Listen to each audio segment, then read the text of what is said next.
Greetings adventurers and welcome to the Loot Goblin Marketplace. It has been a while since I've covered a longer story on this channel, and I got the perfect one for you guys today. I often ask myself how players can deal with a bad dungeon master or bad players over the course of several months. But the truth is that even bad campaigns have good moments. Also, if this is your first experience with a bad campaign, you might have no frame of reference for how bad things actually have gotten. If you come out of every session frustrated or feel anxious before each session, that might be a sign that this campaign... See, the problem is that never happens to me because I kind of get mad. And I don't know if that's a good thing or not, but I mean, you guys saw what happened last time. I got frustrated at a bad campaign. I literally just, at the end of the campaign, I was like, this was dog water. Anyone remember that? I felt kind of bad after, but like, I basically, like, at the end of the campaign, I was like, this was a shit encounter. This was terrible. Yeah, I was like...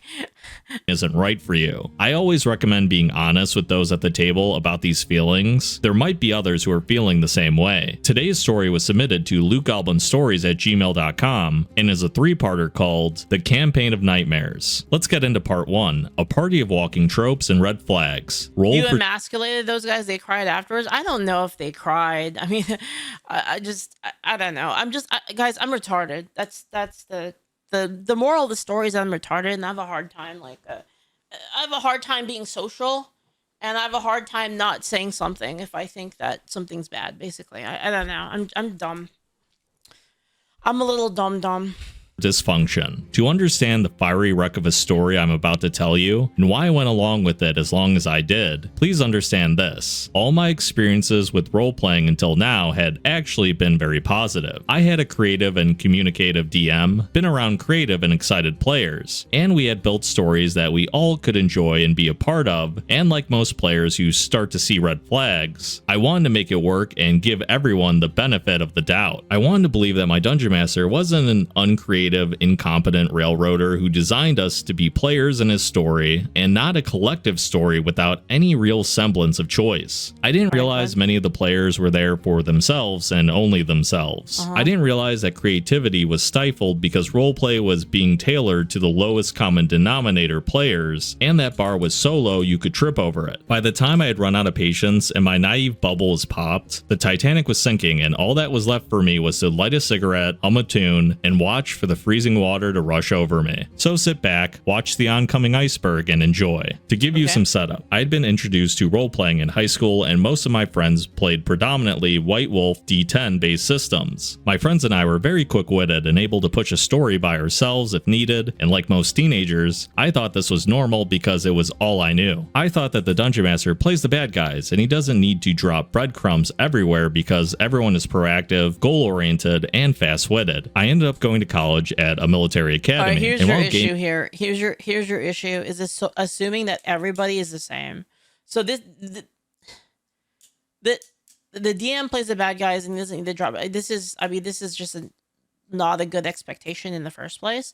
Not every player is the same, right? It's not. I thought the DM plays the bad guys. He doesn't need to drop breadcrumbs everywhere because everyone's proactive, goal and you're fast with it. Yeah, well, not every player is the same. And here's the thing that you have to understand about tabletop is you're dealing with other people that aren't you. So you're going to have players that have different desires, right? Especially if you're a DM. Here's like a tip for DMing is you have to understand the kind of player that the kind of players that are at your table, right? Some players are there for combat, like they want an epic combat moment. That's all they care about. Some characters care about lore and they want to feel like really involved in the story and the lore. Some characters are just there to hang out. So some players, they just want to hang out with their friends. They don't really want to make any major decisions. They just want to role play with everyone and have a good time. They're kind of like the back, they kind of sit in the back seat, let someone else drive kind of person, right? So sometimes those, like actually, the funny thing is sometimes that describes me. It depends on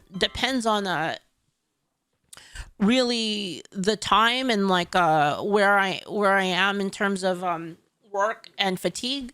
So when it comes to Moraine, when you see me play Moraine, I actually backseated bunch. I just kind of sit there and I don't really talk. A lot of my characters kind of let other people make the decisions for her. Of course, when it comes to combat, I'm going to do my best as my character to like make sure the party survives, right? But I don't really want to be the one like leading the party and making like the major decisions when I'm playing, because I'm tired from work, right? Like I'm constantly having to be creative. I'm having to talk all the time about all of this shit. And I'm always like processing stuff in my brain. Sometimes my brain gets a little bit itchy, gets a little bit tired. So I just want to, I just want to head empty for a bit and like recharge my brain. And in those cases, I don't want to be the face of the party. I don't want to be the tactician in combat. I just want to be like a member, like a side character that is like kind of working along with the other players, right? So everybody approaches D&D with a different way. Again, like I said, some people like the story, some people like the some people don't want to be as invested in the story. They just want to kind of be the side character. Some people want to be the party leader. And you have to kind of understand like the types of people you have, and you have to cater it to them. And that doesn't mean you cater every single thing to every single person. You always give them a you always give each character their moment, especially in a long-standing campaign when you're dealing with a lot of when you're dealing with the same group of people for many months.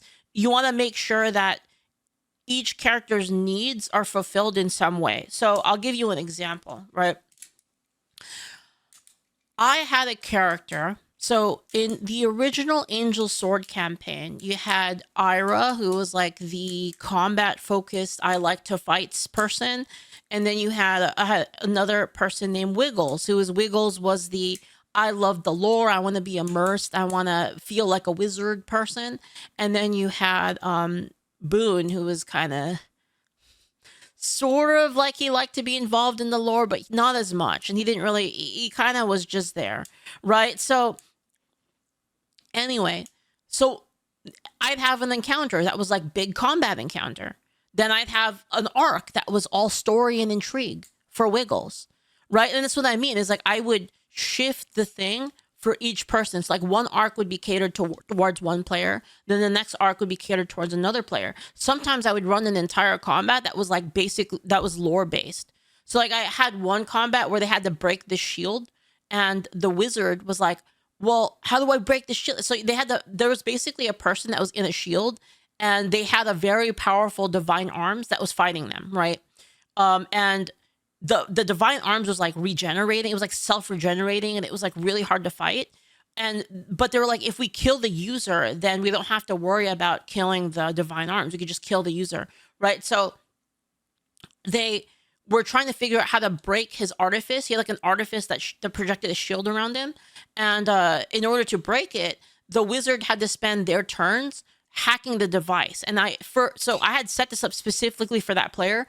While Ira and Zuri, while Ira and Boone were fighting the boss and tanking the boss and like trying to survive against this automaton divine arms that was incredibly powerful.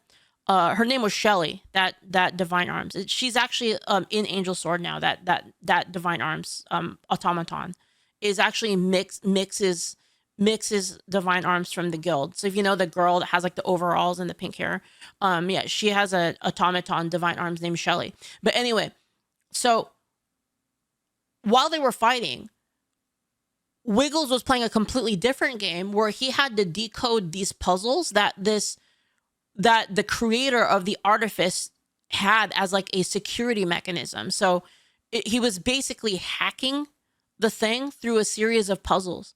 And when he finally hacked the machine, then it powered down the thing, and then everybody went in on the leader and killed him. And that's kind of what I mean. And the puzzles were very lore based, so he had that for him, and then other people had other stuff for them. And it's kind of what I mean is you just have to tailor it towards each individual's needs. and nerd things are much more accepted in society, the military with its hyper-masculine types didn't accept the stuff readily. So it wasn't until a few years after college that I tried picking it up again when I was stationed at a base in the middle of nowhere, Kansas. It all started when I ran into another role player in the course of my job. He was from a different unit, but I was talking about nerd stuff and eventually he asked if I did any tabletop role playing, which I said I was interested in but couldn't find anyone to group with. It was then that he told me that their group had 2 open spots from a recent couple that had just moved away. Not only that, the party had been playing over at the couple's house, so the group was now in need of 2 players and a place to play. I thought how fortuitous it was because me and my wife wanted to try our hands at Dungeons and Dragons for the first time, and the group could play over at our house. As we had 2 young kids and no one else had any children, we could play and watch the kids at the same time. It was during the first few sessions that I had begun. We have a lore question by Parrot Man. Does Angel Sword have a Trickster or an Illusion class character? Yes, there's literally a class called Trickster. That Trickster is kind of a asshole tank. They work by misdirecting like attacks and redirecting them to other people. Illusion is trick strictly in game, where they trick people with fake stats or anything like that. No, they redirect it. They make you attack your own allies. They're like a really annoying tank class. Fairy Light Eyes does illusions as well, yeah. And to realize all the kids at the same time. It was during the first few sessions that I began to realize all the trope stories I had heard of were in fact true, and I was living in them right now. I've never seen myself as the jock trope until now. In my high school roleplay party, we had many athletes. I did swimming, my friend did basketball, 2 friends did track and cross country, 1 girl did competitive dancing, so we were all in decent shape for high schoolers. And I didn't think anything about it, and being in the military, I hung around many people who were, even at the worst, in okay shape. Likewise, my wife was just a down-to-earth person, going along to get along, happy to be there, and trying to pick up the game, but with the usual struggles of learning a new system and just trying to help the party. I decided to play a fighter, as it was my first time and I was told fighters were easy to pick up. I could learn the system and still roleplay when I needed. My wife played as a priest in World of Warcraft, so she decided to be a cleric to heal from the back. Then there was the group. We had a husband and wife couple. We'll call them Jeff and Stacy. Jeff was overweight, but he was probably the most competent one at the table. He played a barbarian, knew the systems well, and wasn't crazy. His plans were thought. This guy just fucking hating, bro. He's just hating. And while he was barbarian, didn't have the usual Hulk smash everything mentality. I liked Jeff. The wife, however, was something else. She was morbidly obese and had no real interest in Dungeons and Dragons. I think she just wanted to be there because she didn't have any friends, and this was the only social interaction she had every other week. She was a druid, which, as many of you know, fuck, they're always druids, dude. They're always fucking druids. Every fucking time, man. Holy shit. Is a caster class and requires tracking spells, some creativity, and is a good utility class, aka you need to know how and when to react to many things because that's the meaning of utility. That's she liked true. the idea of wild shaping and being different animals. Druid is pretty like is more complex than playing like other classes for sure. Yeah. As someone who didn't want to be involved at the table, her class complexity became a hassle every single turn. Yep. She didn't know her class after almost 9 months of role playing. My wife and I had joined in the middle of the campaign, not at a session 0. And after the 9 months they had been going through, she still didn't know the modifiers to use for attacks. She didn't understand what spells she could and couldn't use, how many spell slots she had. To be fair, this is a very awkward situation because the person clearly doesn't want to play, at least according to the OP. If we trust the OP's account, obviously there's probably other points of view that we don't know of, but you know, if we were to take the OP at face value, it seems like a very difficult situation because she is playing the game, but she doesn't really want to play, right? So it's kind of like, what are you doing here? Kind of ruining it for everyone else. You know, I don't know. And even where to look on her character sheet for armor class, which, as I said, I gave people the benefit of the doubt. And being my first game learning a new system, I thought we were both learning together. But after a few sessions, I knew where my armor class was on my character sheet. No, till the last session. You want to know what I do if this happens in a game?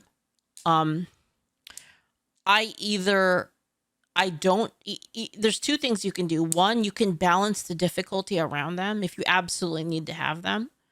You balance the difficulty around them by basically not counting them as being in existence, or you provide within the balance an NPC that is as bad as them. You do something like that, or you could take the Leaflit route and you just kill them.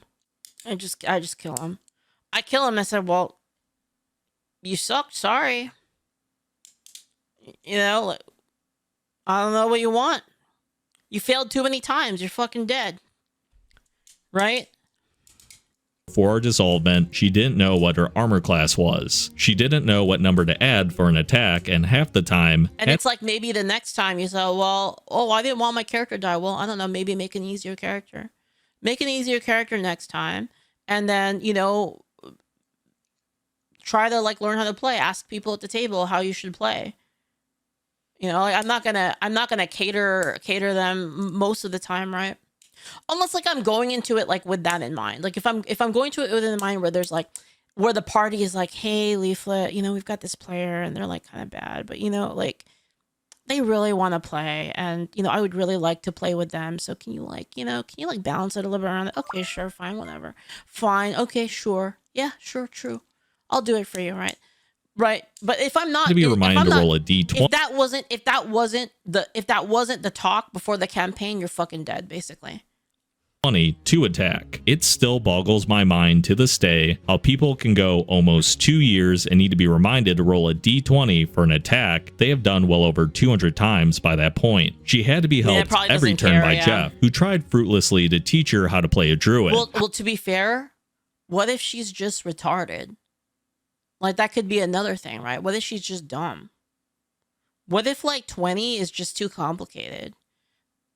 Right? I mean, it's possible.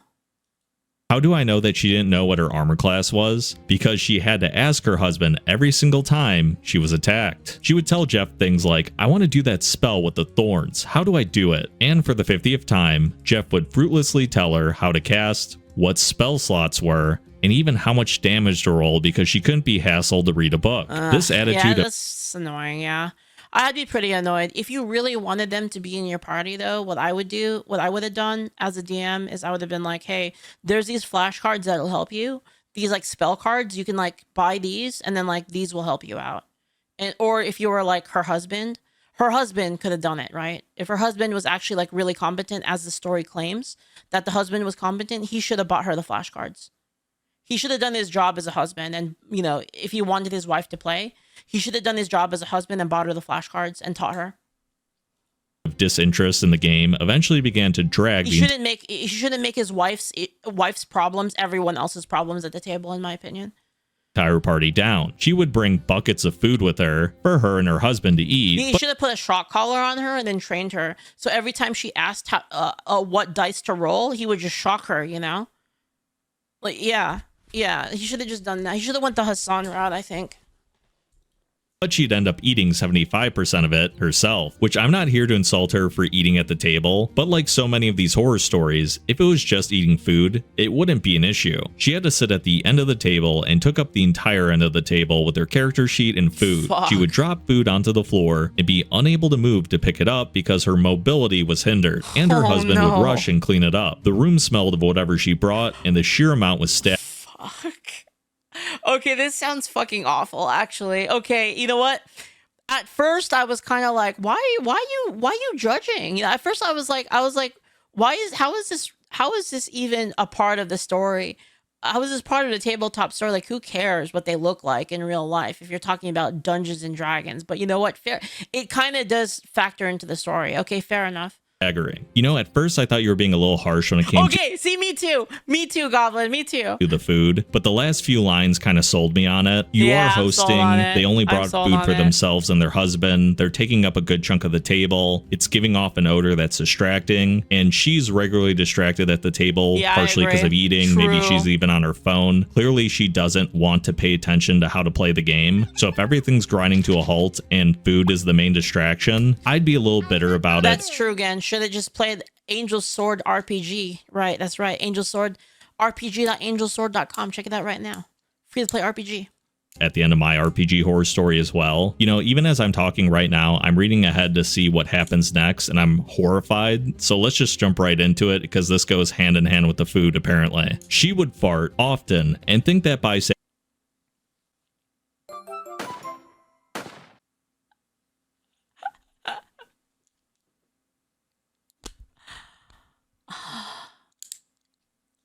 saying excuse me, everything was okay. I once saw she would fart often and think that by saying excuse me, everything was okay. I once saw her lift up her entire Why did I think of that? Why did I think of that? You just say excuse me and it's okay. body and leg. Is the mic cutting out? It was, because it's like I have a Snorlax plushie where I have my feet on it, but underneath it, I think my my mute pedal is like under it. Fart and then say excuse me. And to make matters worse, I was the person sitting next to her. She could only breathe through her mouth in raspy breaths. She had no inner monologue, so she spoke in whispers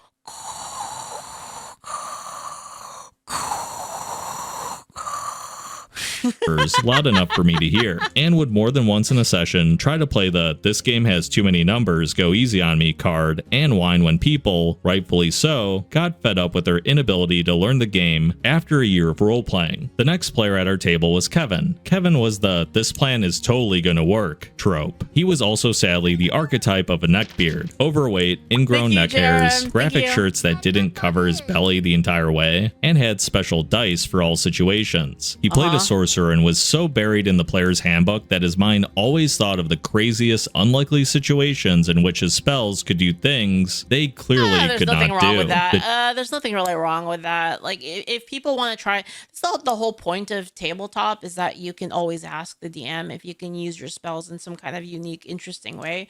I don't think there's anything really wrong with that, but you just have to accept it when the DM says no. Typical bad rules lawyer who only liked the book when it served his purposes, and then when it didn't, he felt that the dungeon master was being overly unfair. Okay, well, that's the problem there. Fair, just to him, to not let his terrible ideas work. Yeah, and I enough. should remind you, I was new to the system, and when he told us how... Thank you so much for the bits, Spydrick. I would have had to talk to the husband about how disruptive she was and warned about kicking her. Yeah, I should have done that. Yeah. Dude, thank you for the 5 gift subs. Thank you so much. I really appreciate it. Thank you. Thank you so much. Thank you for the generosity. Thank you. Yeah, I mean, the thing is if again, it's like I said, if you're the husband and you're bringing your wife to the table and she's acting like this, you kind of got to say something. You know what I mean? Like, I don't know. You got to control, like, either you control it by telling her, like, you're being disrespectful, or you just buy her stuff to make it easier for her to play. Oh, this is totally going to work. Even I was like, I don't think that's how that spell works. But he would assure me week after week that these plans of his were so... Wife, place. True. Amazing. Thank you, Sapphire Aegis. Thank you so much. Total Lard wife checks out. The military, we called those dependopotamus. They're in the same types of people.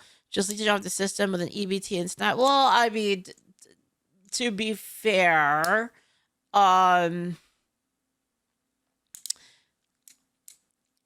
the same types of people leeching off the system with EBT. Well, I mean, I don't know. I mean, it's a person's wife, you know, like, as long as the person as long as they're not like kind of bothering other people, I don't really care.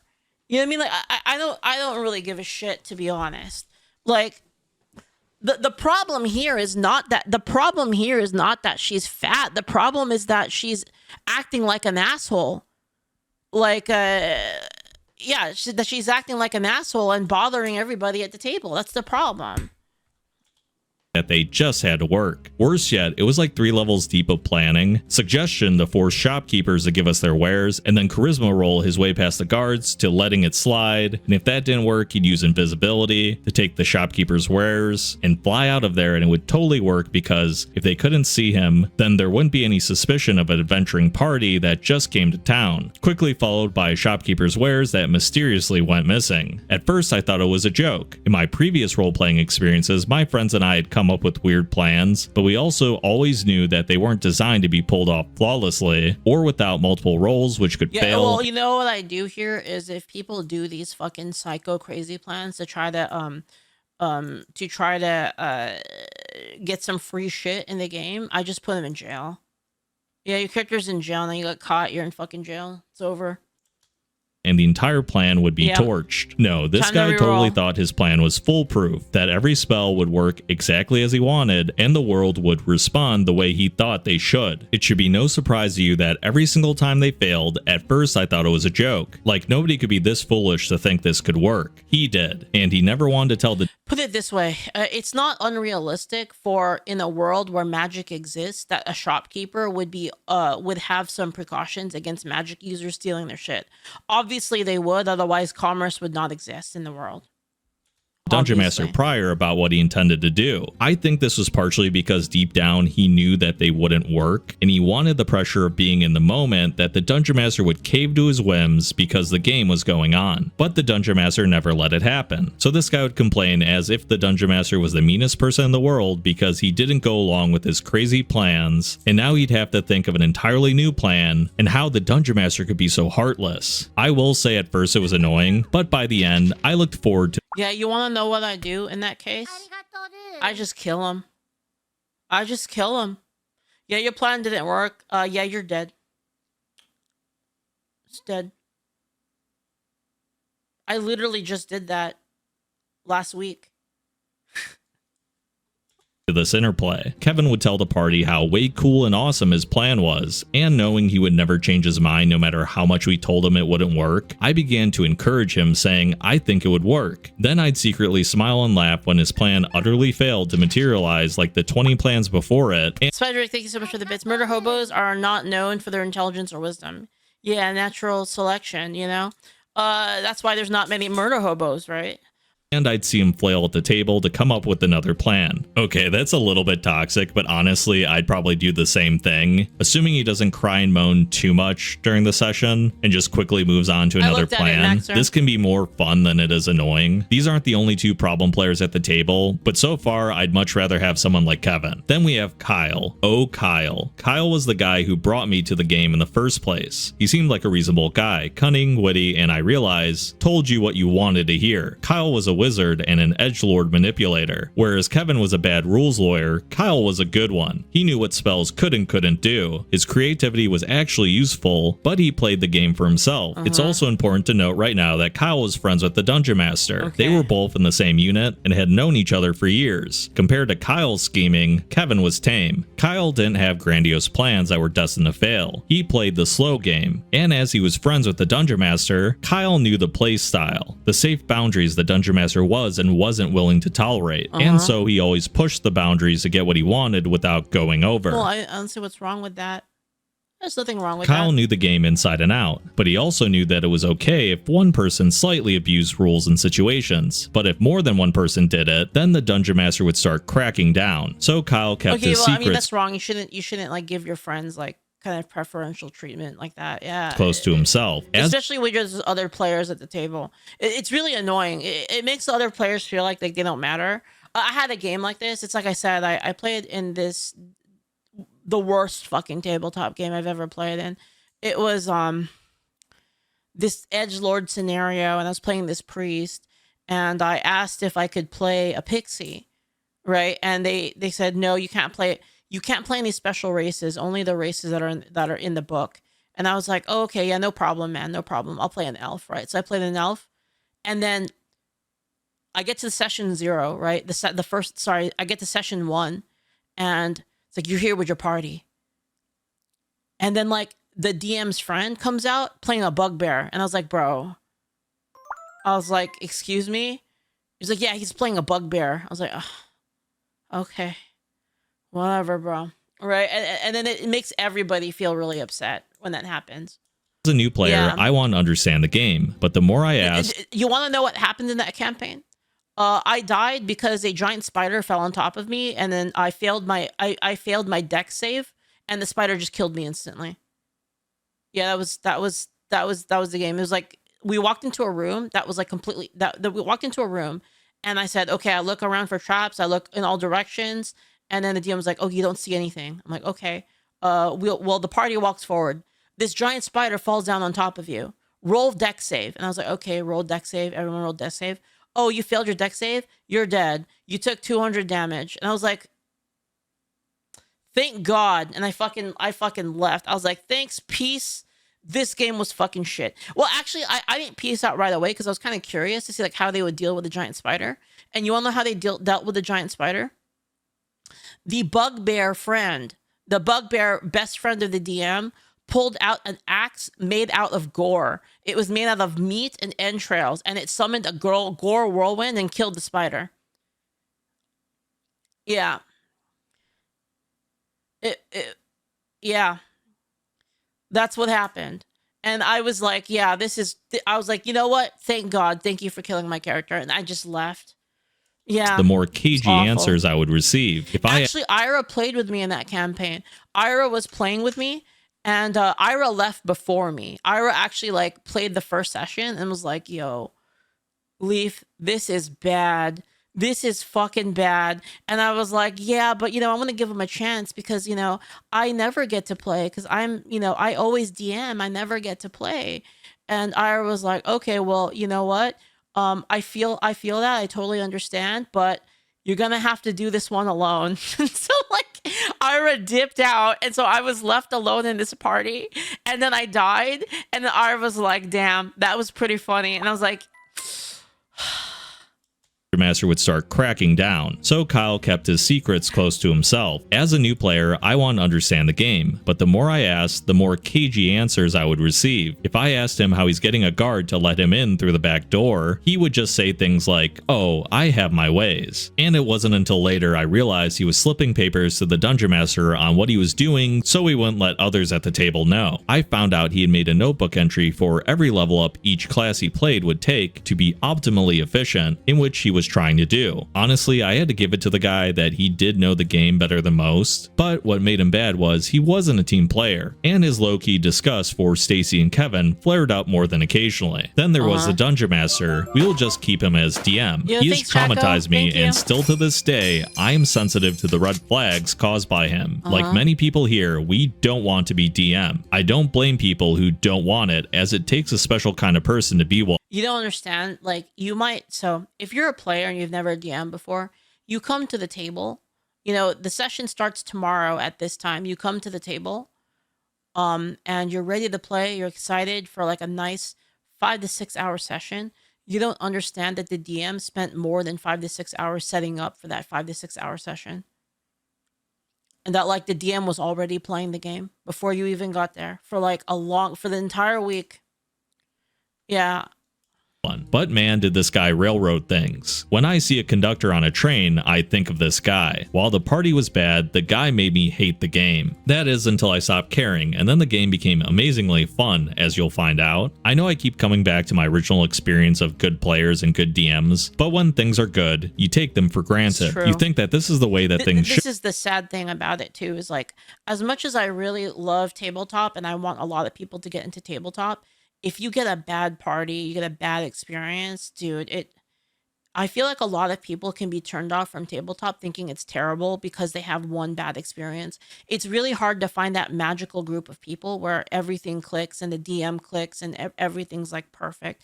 Like it's really hard. Like I know, like I talk about all of the Angel Sword stuff. Like, we had this party that like lasted, 10 years.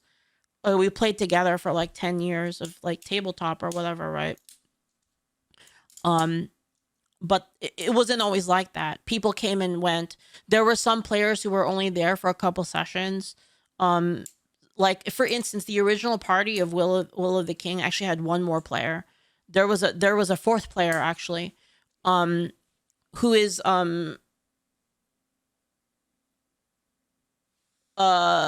if you read the Angel's Sword Zero, which is like a novel I'm working on. I'm only done with one chapter, but you'll know there was a fourth character. And the fourth Angel Sword character actually, like they just didn't mesh with the group.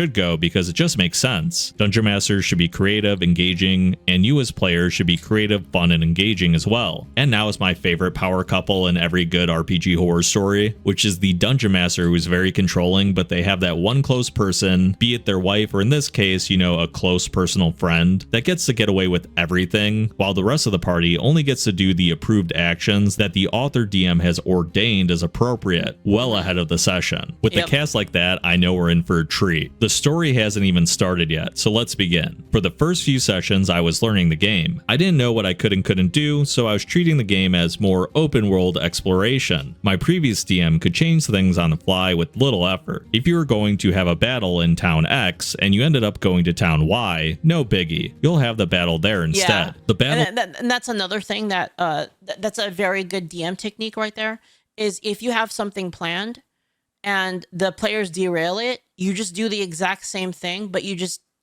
change the location. So you basically, you don't really tell them all of the details so that you can shift the details in the middle of the thing. So say that there's a town like on the other side of the river, but instead of going across the river, they want to go into the mountains instead. You just move where the town is and you just move the town to the mountains. Yeah, the illusion of choice. Yeah. You do that without railroading. Yeah. I mean, and of course, like you still do things that do affect it. So like, the choice isn't completely railroaded because, when they say like, oh, you know, we want to go to the mountains, well, you just theme things after the mountains a little bit more. Like you maybe change a little bit of the environment, or you change like what would be available in the store or something along those lines, basically. But you would kind of move the thing over there, but you would adapt it to that.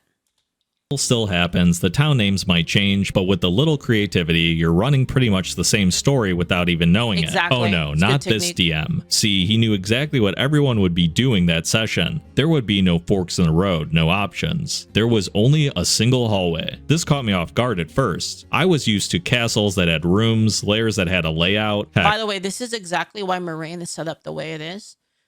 This is why it's set up in such a way that the players write the plans themselves. In Moraine, basically, players are asked to submit their expedition plan. So the leader of the expedition will send the plans to the DM so the DM can read it first. So then they have an idea of where the players want to go. It makes it a lot easier when you're dealing with a lot of people. If it's like one DM only and like the rest of the world doesn't matter, I can kind of shape it around that. Like I'm running my own personal campaign. It doesn't really matter as much. But in a setting like Moraine, where you're dealing with a lot of players and a lot of DMs, it helps a lot to have the players send their plans in.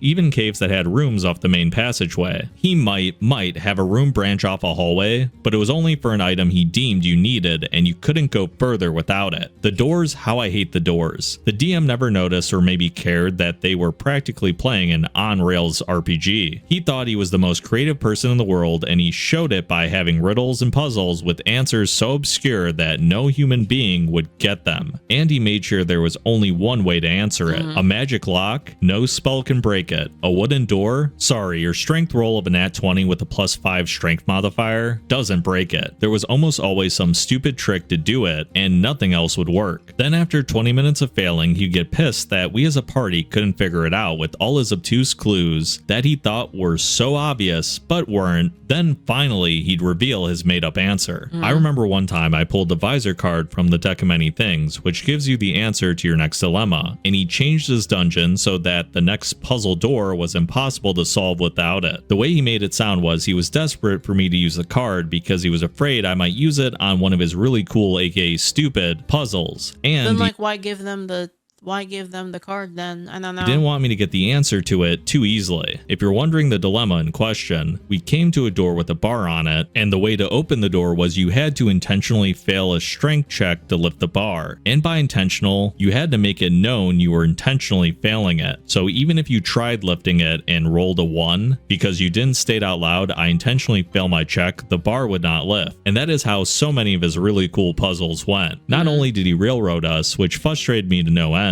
he did it in a way that wasn't even creative. One time we went to another realm and we left the town to go face the evil bad guy, and he told us there was a drawbridge leading to the castle. I use quotations here because as we get to the drawbridge, I asked to go around the other side of the castle. I thought maybe there was a back door, a weak spot in the walls, or maybe I could sneak around and scale the walls some other place. No, there was only a drawbridge. And I was like, what do you mean there's only a drawbridge? I go around the edge of the castle, and the DM replies, you can't. There is an infinitely long chasm in either direction. And I'm trying to picture this in my mind. I mean, why not just put like a barrier?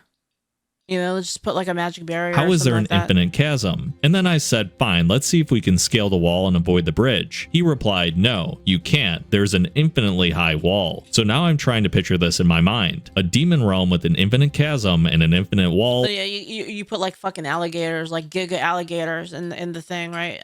Yeah, it's and weird. the only thing in existence is You the basically, what you want to do is you want to set up, if you really absolutely need them to cross the bridge, then you set up a situation in which the players absolutely do not want to do anything but cross the bridge.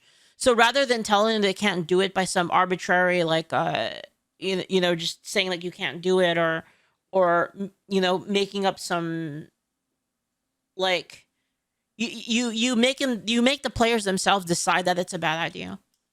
This drawbridge, which leads directly into the bad guy's lair, which, before you ask, was a single hallway to the boss room. It was here I lost all immersion for the game and all desire to be creative. I finally realized that we were in a railroaded storybook in which our player characters were simply characters in the DM's story, and we would do exactly what he wanted because he wouldn't let us do anything to the contrary. It's also at this time I should mention my patience with the DM and rising frustration with the other players were coming to a head. While I stayed longer than I should, I didn't have another roleplay party to go to. They were at my house and I didn't want to feel bad by kicking them all out and souring all our relationships like that. Like many others, I was in for a penny, in for a pound. But I should note, here is where our story takes a massive turn. Enter the real drama. Okay, so it sounds like part 2 really dives into some serious stuff. All this stuff in part 1 is frustrating and reason enough to leave, but I do kind of get the mentality that, hey, I've been trying to play D&D for a while. This is the only group that's available, and if I quit now, I basically ruin their campaign because I'm hosting everything. Yeah, I totally fair. get feeling a little bit guilty, but if you're already feeling like it's a waste of time, there's that saying, no D&D is better than bad D&D. So Yep. based off what I've seen already in part 1, this is reason enough to just call it quits. But Well, I mean, you just tell them like, hey man, like, I don't think this is for me. I'm not really into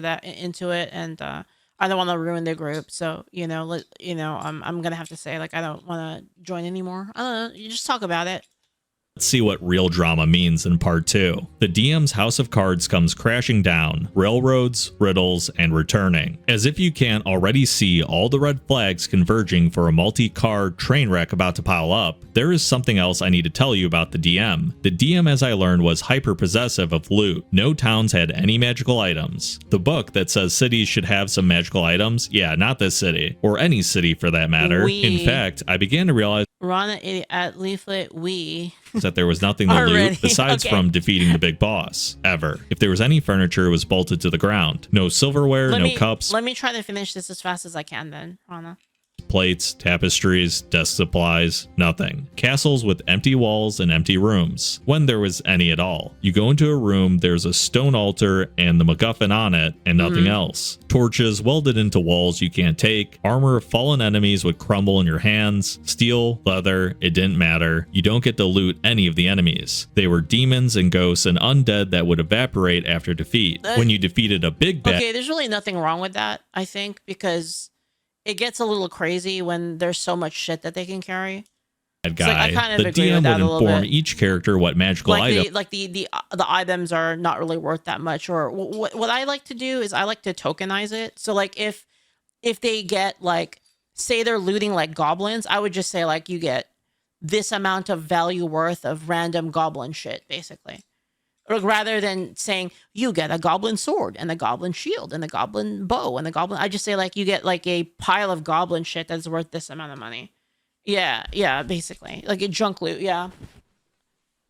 they would receive. We did not get to divvy up the loot for ourselves. He had to control who gets what to control their power. And this brings up the thing that eventually turned the game around for me for good. After we defeated the big bad of the castle, I was given a +1 dagger of returning. I'm a two-handed fighter, strength 20, dexterity 10. I was told strength should be my primary stat, as I was a frontline class, and dexterity was for ranged classes, which I clearly was not. Secondly, we had no rogue in our party, and the magical buff of dagger was of returning, meaning it was designed to be thrown. But throwing objects uses your dexterity modifier, not your strength. Damn, you know what game doesn't do that?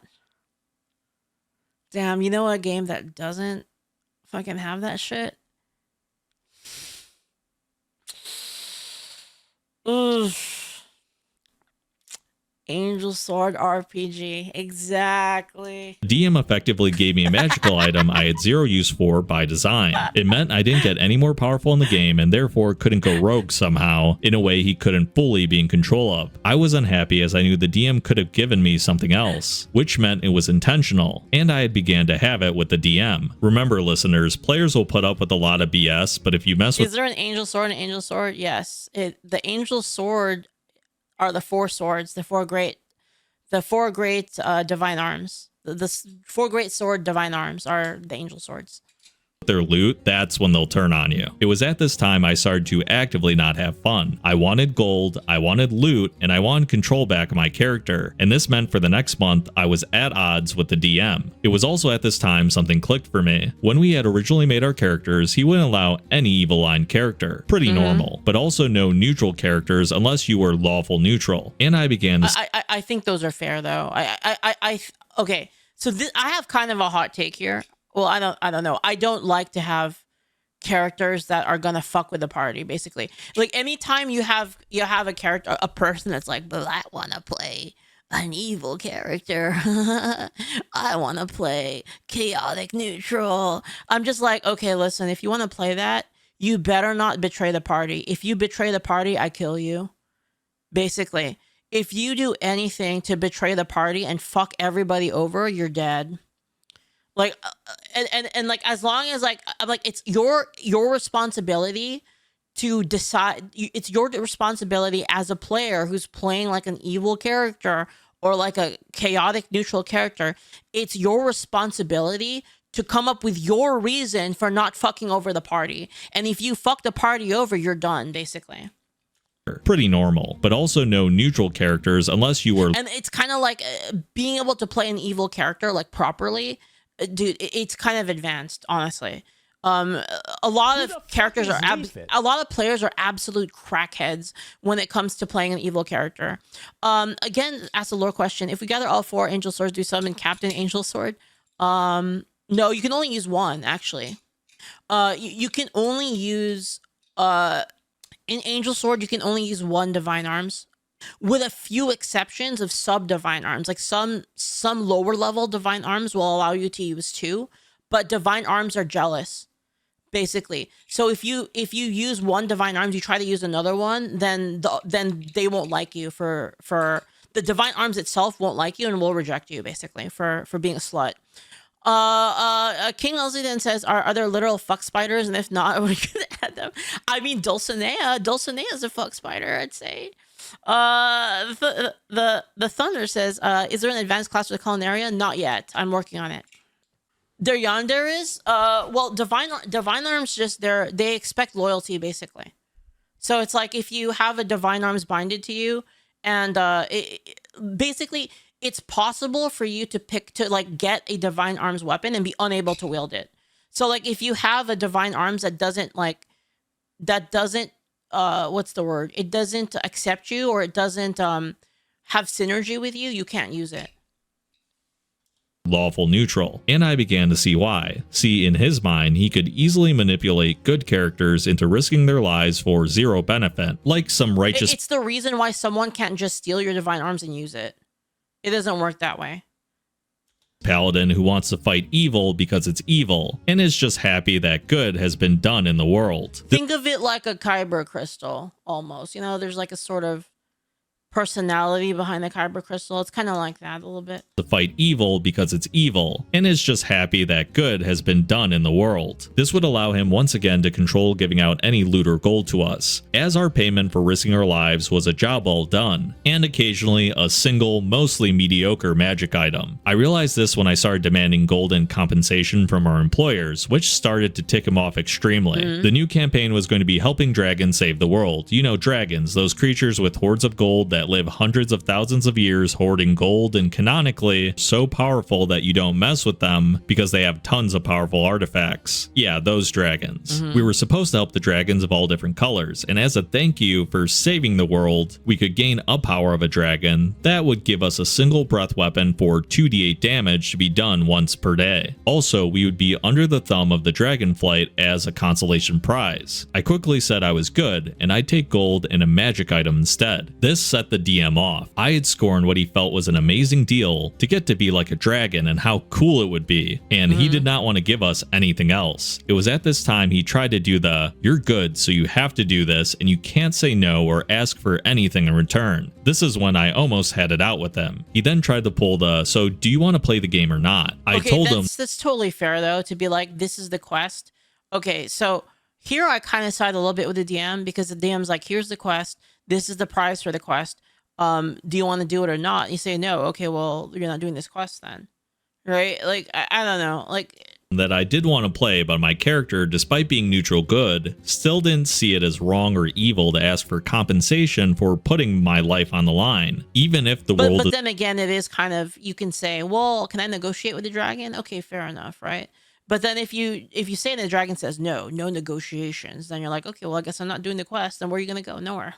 Was at right? stake. I don't know. I told him that I don't get to then. go to the shopkeeper and get magical items for free, and when he refuses, I can't just say, but the world is at stake, and if he doesn't give them to me, he's evil. Sadly, I realized this was all control, and he would absolutely blow up the game and shame me for being greedy, rather than give out gold to not be in control. I didn't want that, so I told him if I didn't get a better magical item this time than a dagger, I was through. And then the turning point came. We were facing one of the DM's usual single hallway dungeons. We were chasing some bad guy into his lair, and we'd find him at the end of this massively puzzle-laden dungeon. Great, so the first room was a room filled with tar. As we start to cross the hazardous terrain, a tar monster rises and starts attacking us. We're doing great all things considered, but not all is as it seems, dear reader. Unbeknownst to us at the time, the DM isn't writing down any damage we're doing, because this guy can't be. Also, a lower question from Mindframe: are divine arms sentient or semi-intelligent? No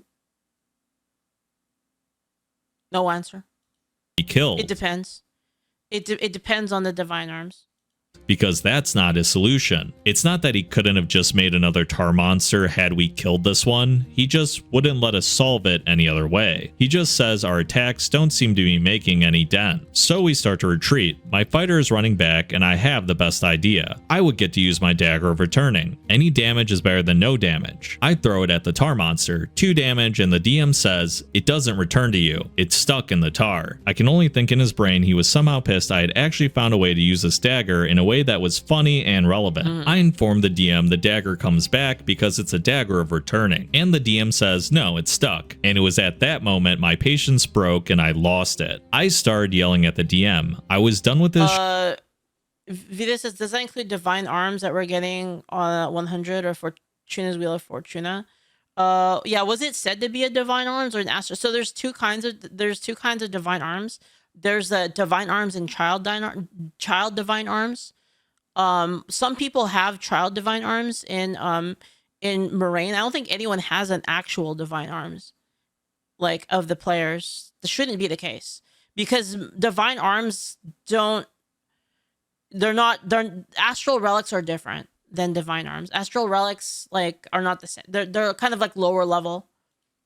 Shenanigans. I yelled, how does a magical dagger whose only magical property is to return to me not return? I got heated. I threatened to quit the entire campaign right there if I didn't get my dagger back. To save face, the DM had me roll a d20 for a dex save, because that's a thing for returning dagger, and I have never wanted a dice to roll a 1 so badly in my life. As I rolled the dice, I looked directly at the DM, daring him not to have the dagger return. I wanted to blow up this whole facade right here, right now. Thankfully for the DM, I rolled a 10, which was good enough, and the dagger returned. The solution to the room? Why, set the tar on fire while you're in it, of course. Not when you're out of it. No, you have to be in it and then light it on fire for it to magically burn away, and the door opened. Isn't that smart and creative? So what do I do now? Well, actually, everything turned massively around for me. If you've read this far, you'll realize that the DM thought all of his puzzles were cool because the answers were so silly and dangerous that no one in their sane mind would do them. Well, thankfully for the group, I'd gone insane. His puzzles became a cakewalk after that. We came to a cave with the black inky pond. I drink the water. Are you sure about that? Absolutely. Oh look, the pond gives you vision to see the door out. Everything you shouldn't touch, I did it. If it was a liquid, I drank it. If it was actionable, I did it. Bells rang, gong sound. Dude, this guy's crashing out in tabletop. Signal fires lit. People sacrificed. They of course were illusions, but we were supposed to hesitate. And I just said, I thought they were evil. All his crazy riddles vanished in an instant because I embraced the insanity. No fight for me was to be avoided. No action too stupid. Every time I was right, and the DM began to be baffled. A riddle that would take us 20 minutes to fail at, I was doing in 2 with my insanity. Traps were invitations. No rolls. I embraced death if and when it would come. How did the campaign end? Well, the DM's cool ideas imploded on themselves. Damn. See, he thought it would be cool to have a world-ending climax and mess with magic. There are 8 schools of magic, magic, so we would do 8 dungeons to run, and each time we fail, that magic is sealed off from the world. And what would be more high stakes than losing a few, which were unwinnable because he would railroad us not to win, and then feel the pressure of losing access to spells little by little. That's so fucking annoying. Only I'd one be so mad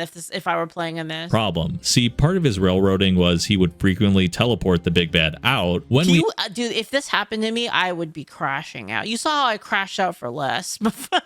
Had done enough damage to him to fight another day, and another and another. Well, teleportation is a conjuration spell, which was the 3rd dungeon we faced and lost, which meant that teleportation spells like Misty Step, which our wizard used a lot, couldn't be used by our wizard anymore. But if it couldn't be used by our wizard, then it couldn't be used by our DM either, and this caused his entire plan to come crumbling down, and he knew it. It wasn't that the big bad was stealing the magic, he was destroying it. The DM realized that in doing so, he destroyed his own Deus Ex Machina to get all his big bads out of danger, and he had no clue how to fix it because it was his go-to for everything. If you haven't understood by now, the DM is not a creative person. He is a guy who needs control over very small things because he refused to think on the fly. I'm sure there are plenty of things he could have done, but in his mind... You know what was, you want to know a funny story?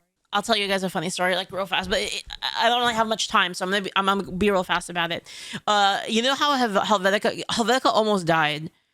She almost died. The only reason she escaped is because players had a fucking invisibility potion that I didn't even create myself. Someone else created the invisibility potion, and Helvetica had one. That's why she lived. And she actually just drank the invisibility potion and just like stood still until everyone left. That's how she got out. The DM teleporting him away was the only option, and he didn't have it anymore. And thanks, players. Thank you, other DMs, for creating that bullshit item.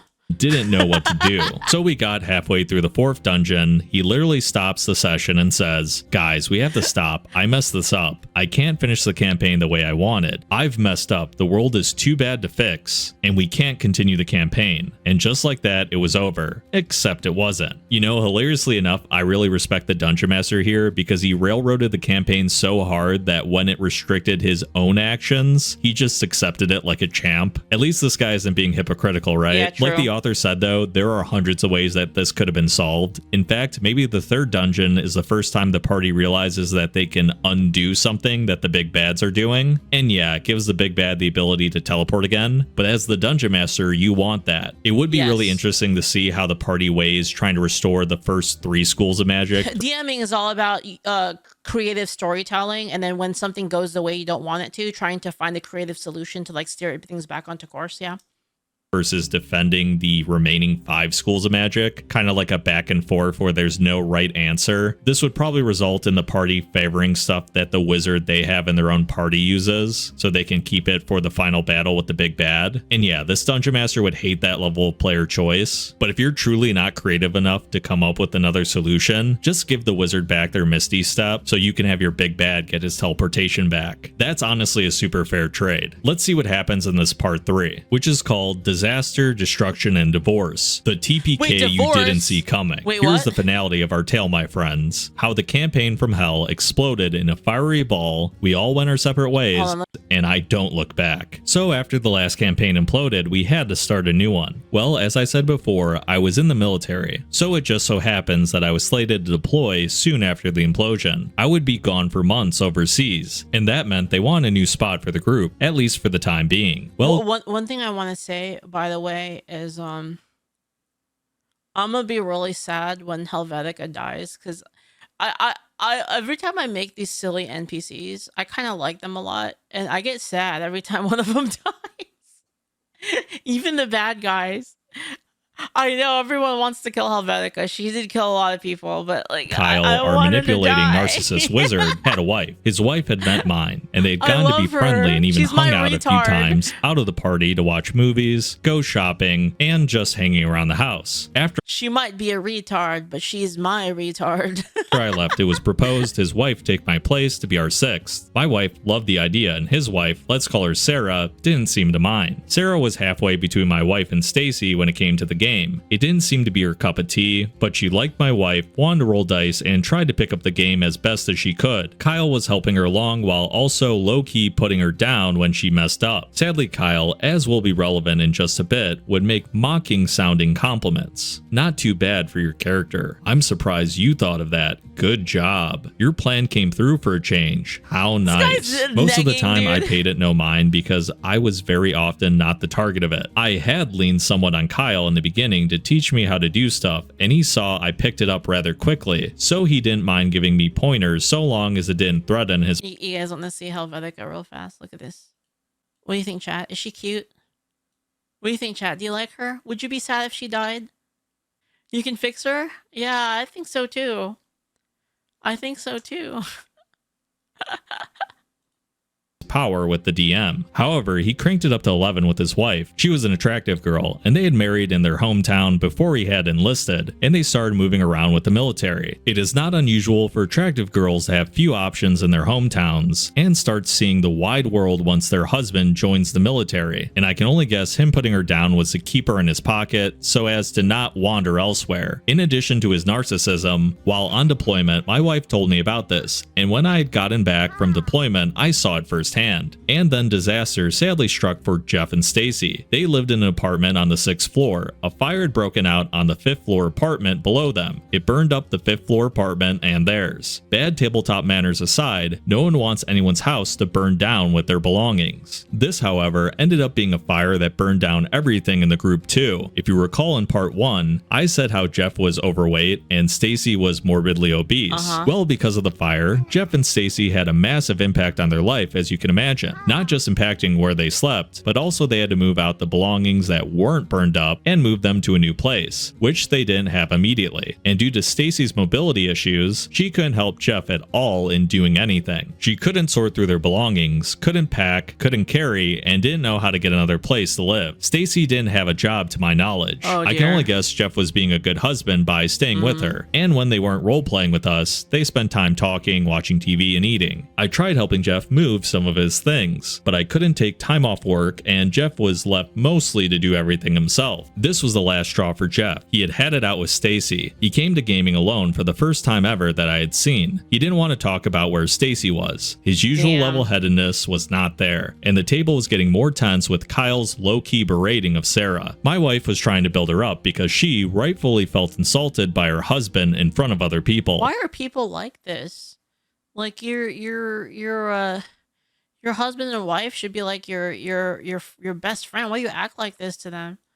And while all this was happening, Kevin never stopped coming up with foolish plans. Especially if your wife like doesn't really know anything about tabletop and you're trying to get her into it. It just seems like you're just bullying, man. Like, why would you do that? It didn't work, and would beg and fight with the DM why they should. Oh man, Kevin's not giving up. You'll get it one day. I feel like out of all the people that you shouldn't be like an asshole to, it's like your family. It's just weird. Kevin, trust. The temperature at the table was rising, and we all kind of knew it. And then Jeff came another week without Stacy and dropped the bombshell on us. They were getting a divorce. I guess the workload finally snapped him, and the lack of support from Stacy sent him over the cliff. Stacy would often get angry and frustrated due to her size, lack of mobility, and inability to do many things. And her anger would spill over to rant about the world. The thing is, if you're gonna be like that, at least don't be insufferable about it. You know what I mean? Be like, is there anything I could do to help? Like, literally anything. Like, maybe, like, if you put some stuff here in front of me, like, I can take care of it. Or, like, let me cook you something. Or, right, like you could, there's things you could do to not be insufferable, even if you're in that state. It just seems like she just doesn't give a shit. You know what I mean? Like, what is this? When Jeff needed help, she said she couldn't do it. Jeff could. Yeah, you can't DPS? You can't tank? Then can you support at least? Like, can you do anything? Do it either. He said the yelling, the blame games, the who can and can't do what for whatever reason just snapped him. And I don't know if there's a psychological explanation, but there's anecdotal evidence that when one woman gets pregnant, others around her start to get pregnant too. Maybe it's that if one person starts doing something, it gives you the courage or motivation to do it too. Well, I found out this is also supposedly true for divorces. 2 weeks after Stacy and Jeff got divorced, Sarah said she was done with Kyle. There had been accusations of domestic violence. Okay, so all of these people are dysfunctional. Okay. At the house. You're telling me a bunch of dysfunctional people playing Dungeons and Dragons? Classic. which Kyle didn't deny, but said she had done it too. As Sarah was friends with my wife, we got her side of the story. Kyle would berate her at home to the point of lashing out, then use that as an excuse to lash out indiscriminately at her and blame her to say she started it. It was very sad to say the least, but it didn't end there. In part 1, I said that Kyle and the DM had been friends for years, which allowed Kyle to get away with so many small things. Well, that meant that the DM had been in contact with Sarah for just as long, and he quickly established himself as the shoulder to cry on in these Bro.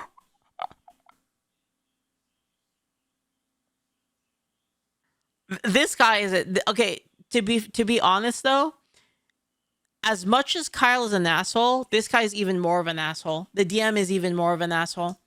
dark times. The DM was also single and had told her multiple times that Kyle was not good for her and he would treat her so much better. What a great friend, right? As you might expect, the shoulder the DM got so tired of being I'm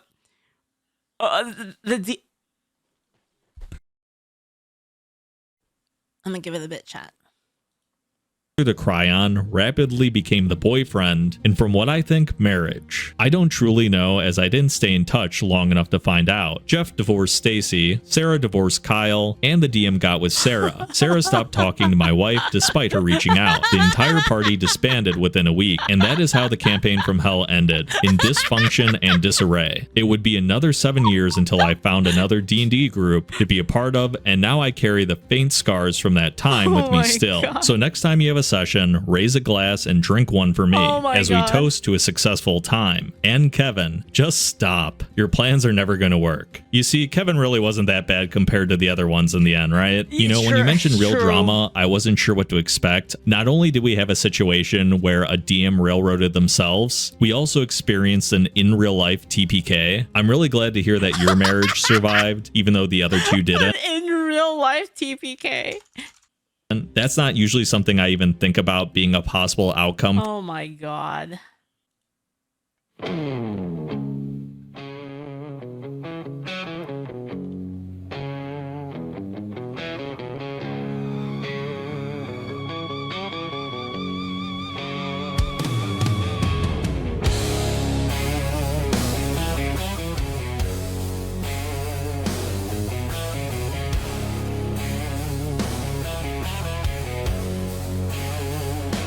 I'm the master of the screen, the keeper of the lore. I got infinite walls and chasms and puzzles behind the door. I watch them roll their plastic fate, a chaotic, messy crew. It's Kevin with his perfect plans that I won't let him do. He wants to fly invisible, steal the shopkeep's wares, but I'm the god of gravity, and no one answers prayers. Then there's Stacy in the corner with a bucket full of food. She fights and says, "Excuse me," killing the whole mood. She doesn't know her armor class, she's taking up the space, but I just keep on rolling with a poker face. 'Cause I'm a forever DM, stuck behind the wall, controlling every goblin, but I have no one to call. I control the loot drops, I control the strife, but the only treasure I want is Kyle's wife. Over inside, can't you see the signs? I've got a better storyline between the grid lines. He treats you like a cantrip, something cheap to cast, but play with me, my darling, and we can make it last. Oh shit.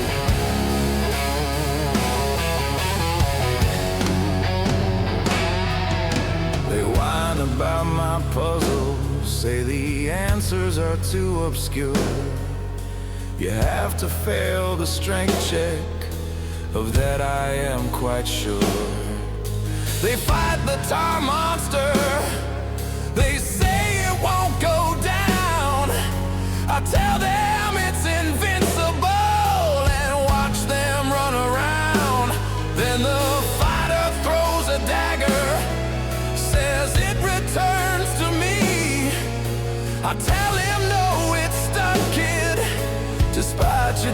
degree. I gave him that enchant, useless by design. Just like this party's marriage vow. Holy shit! Walking a thin line. I banned the teleporting, I broke the magic schools. Now my big bed's stuck in here, playing by my rules. Ooh. I watch the fire burn them, I watch the real life burn. Jeff left Stacy in the ash, a point of no return. And Kyle, you narcissist, you think you're smart and cruel, mocking Sarah at the table, treating her like a fool. Good job, you finally got it right. I hear you snide and hiss, but you don't know I'm waiting for a moment just like this. Oh my god, bro! Divorce is so contagious. Holy shit! It spreads just like This a guy plague. is evil! And I'm right here to comfort her. I won't be vain. Holy shit!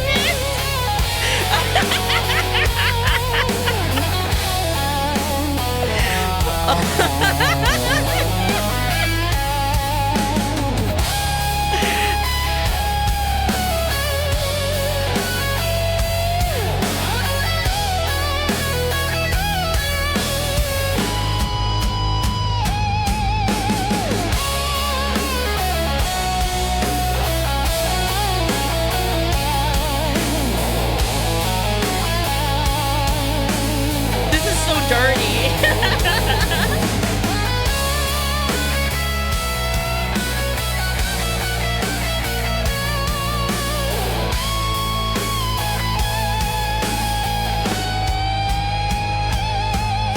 The campaign is imploding. I said I messed it up. I flipped the table over and emptied out my cup. The party has disbanded, the dice are put away, but Sarah's staying over. Oh my god! She finally wants to play. Holy shit! Kyle is gone and banished, kicked from the server of life. I was the forever DM, but now I've got the wife. Oh god, this is so nasty.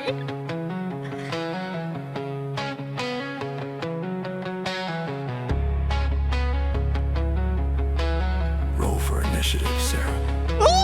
This ain't roll for initiative. Wait, what? I've What? got the wife. Did it say roll for initiative, Sarah? Oh my, bro.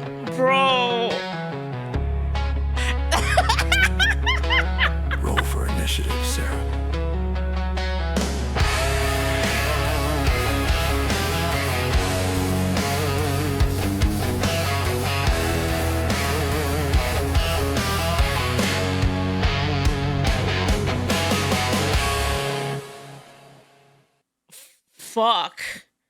Fuck. For D&D, but I guess anything's possible, right? This is really just a great illustration that sometimes the reasons you're having problem with people in game is because of how terrible they are out of game. You just happen to be interacting with them through the medium of D&D. So you think it's the character, but it's really just them. Like, for example, Kyle obviously put down people all the time in Thank you again. Thank you for 5 gifted. Thank game, you. but he did that to his own wife, even out of game, to the point that they got divorced. The DM saw that a divorce was happening at the table, and he saw it as an opportunity to control the situation and get a girlfriend out of it. And it seems like Stacy was an individual. Oh my god, Arco's Ray. Thank you so much for the gift sub as well. Thank you. Thank you so much. Thank you. That wasn't putting any effort into You want to know what I did, chat? I had the AI analyze the entire video in that amount of time. I had the AI watch and analyze the entire video in that amount of time. the game table, but in her defense, it seems like she wasn't putting a lot of effort into I told you guys, I know what I'm doing when it comes to AI. anything, and that's kind of how they got divorced too. So sometimes bad out-of-game behaviors bleed Gemini, use Gemini for that, yeah. into the game. So even though at times it seems like the author was doubting themselves, asking why was it so difficult to enjoy this game, it truly seemed like it was. Did you use the video transcript? No. I sent it the actual video. I sent it the actual video, not the transcript. I just watched the video that fast. Doomed from the start for reasons completely unrelated to communication at the game table. This story is so bad that you maybe hit just about every RPG horror story trope that I've covered on this channel, which is impressive. And to that, I can only say sorry and thank you for making this an easy read, as I felt like the story overall flowed pretty nicely. Yo, I'm gonna send this to him right now. I'm gonna send it to Loot Goblin, like literally right now. Should I send it to him right now, chat, in DM? Should I DM it to him? Okay, hold on. I'm getting it. Hold on. I sent it to him. He takes a bit to respond though. He's kind of busy. All right. Thank you all for sticking around for this much longer video than normal. This story was submitted it was a good at one. It was a good one. lootgoblinstories@gmail.com, and I just had to share it here on the channel. I want to hear if other people have been put through something as bad as this. I really hope not, but if you do, send it to that email and maybe I'll get a chance to read it on the channel. Make sure to like and hype the video, as it really helps the channel grow. Subscribe to the channel if you haven't already, and as always, I hope to see you in the next video.